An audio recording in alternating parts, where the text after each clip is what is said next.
What size deck should I get on my lawnmowers? Let's jump into it. All right, so on my trailer, I have a 54, 48, and 36-inch mower.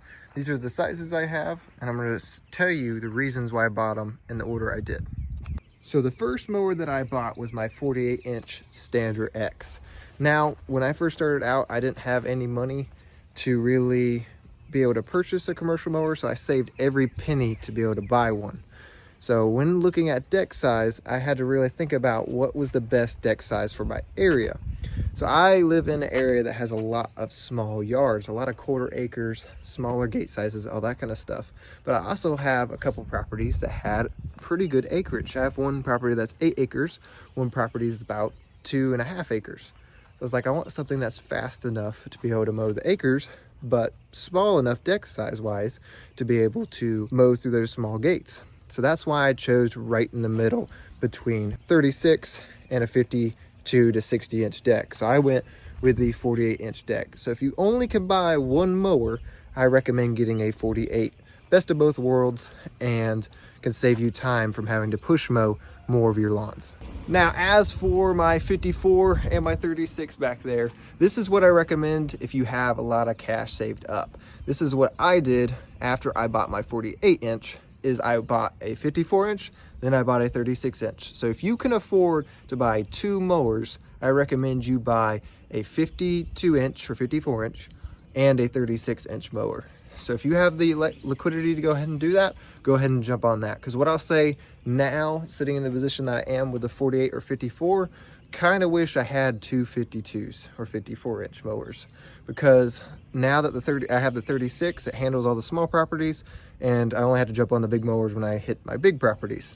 So it kind of balances each other out, but I still recommend, if you can only afford one mower, to get that 48 inch so that you have enough power to get to those big yards, but a small enough deck to get in some of those gates.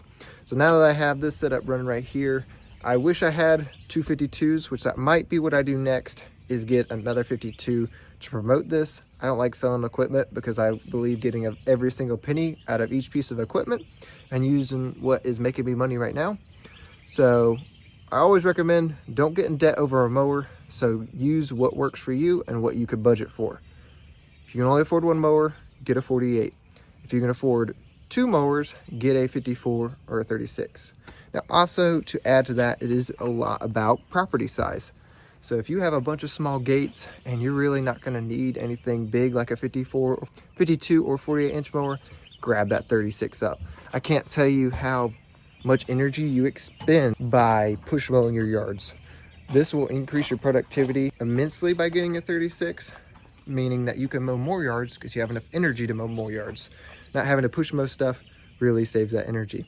Now, if you're mowing nothing but acre plus properties, definitely go ahead and get you a 54 inch mower. If I say if you have 75% or more of those gates that you can fit into still, go ahead and get yourself a 54 or even a 60 inch in some cases.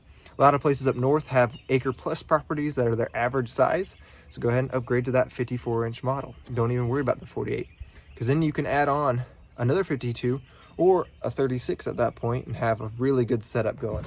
So if that helped financially and property wise, which deck size for you to get for your business, like, share, subscribe, turn on post notifications. You know the drill. Stay safe, stay tuned, stay unbroken.